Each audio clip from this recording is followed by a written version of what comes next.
নমস্কার, বাংলার বইঘর ইউটিউব চ্যানেলে আপনাদের সবাইকে স্বাগত। আমি উত্তীয় সেন।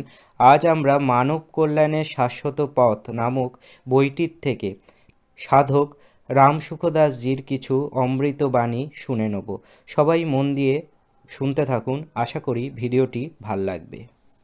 শরীর আমার নয়।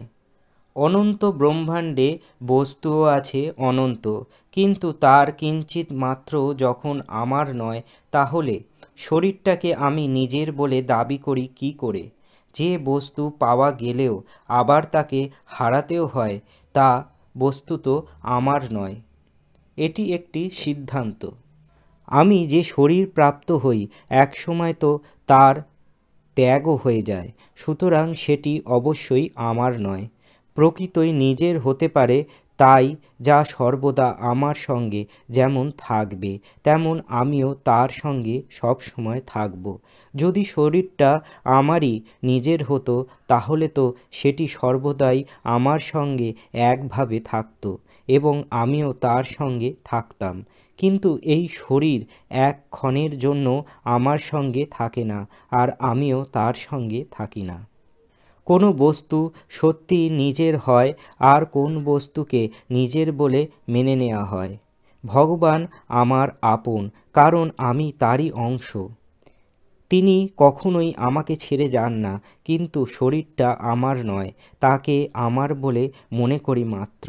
যেমন কোনো নাটকে কেউ রাজা সাজে, কেউ সাজে রানী, কেউ বা সিপাই সাজে, কিন্তু সবাইকেই নাটকের প্রয়োজনে সাজানো, আসলে কেউই ওই পরিচয়ের নয়।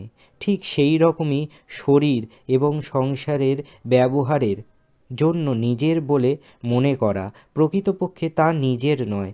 যা বস্তুতই আমার আপন, সেই পরমাত্মাকেই আমি ভুলে আছি, আর যা আমার নয়, সেই শরীরকে আমি নিজের বলে মেনে নিয়েছি। এ আমার মস্ত বড় এক ভ্রান্তি।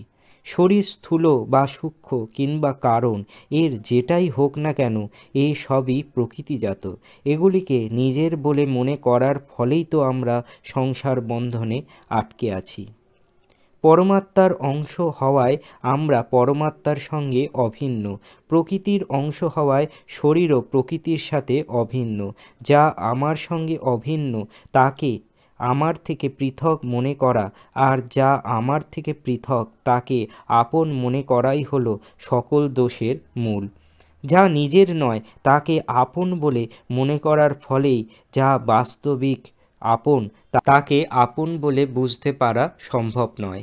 এটা আমাদের সকলেরই অনুভবে ধরা পড়ে যে প্রকৃতপক্ষে শরীরের ওপর আমাদের নিয়ন্ত্রণ নেই। আমরা আমাদের ইচ্ছামতো শরীরকে বদলাতে পারি না, বৃদ্ধাবস্থা থেকে যুবাবস্থায় ফিরতে পারি না, রোগ হইলে নিরোগ হয়ে যেতে পারি না, দুর্বল দশাকে খুশিমতো সবল বানাতে পারি না, কুরূপকে সুরূপ করে দিতে পারি না, মৃত্যুকে প্রত্যাখ্যান করে অমর হতে পারি না। যতই যত্ন করি না কেন, অবাঞ্ছিত হলেও আমাদের শরীরে রোগ আসেই, তা দুর্বল হয়ে যায়, জরাগ্রস্ত হয় এবং এক সময় মৃত্যুও হয়। তাহলে যেটার উপর আমার কোনো বশই নেই, সেটাকে নিজের বলে মনে করা তো মূর্খতা। স্থূল, সূক্ষ্ম ও কারণ, এই তিন শরীর যেমন আমার নিজের নয়, ঠিক তেমনি স্থূল শরীরের মাধ্যমে হওয়া ক্রিয়া, সূক্ষ্ম শরীরের মাধ্যমে হওয়া চিন্তন এবং কারণ শরীরের মাধ্যমে হওয়া স্থিরতা তথা সমাধি পর্যন্ত আমার নয়। কারণ এর প্রত্যেকটি ব্যাপারেই শুরু ও শেষ আছে। প্রত্যেকটি চিন্তা যেমন আসে, চলেও যায়। স্থিরতার পর আবার চাঞ্চল্য আসে, সমাধির পর আসে বুত্থান। ক্রিয়া, চিন্তন, স্থিরতা ও সমাধি কোনোটির দশাই স্থায়ী হয় না, কিন্তু নিজের আত্মা, অস্তিত্বের আসা যাওয়া বা কোনো পরিবর্তনের অনুভব কখনোই কারোর হতে পারে না। বস্তুত আত্মা, অস্তিত্বের বোধ চিরস্থায়ী। আমাদের এটা বিবেচ্য যে 84 লক্ষ প্রজাতিতে একের পর এক শরীরে আমি জন্মানো সত্ত্বেও কোনো শরীরই আমার সঙ্গে থাকেনি। তাহলে এই শরীরটা আমার সঙ্গে কি করে থাকবে? যখন 84 লক্ষ শরীর আমি আমার নয়, তাহলে আমার বর্তমান শরীরই বা আমার কি করে হবে? তা হতে পারে না। আজ আমি স্বামী রামসুখদাসজির অমৃতবাণী আপনাদের পড়ে শোনালাম।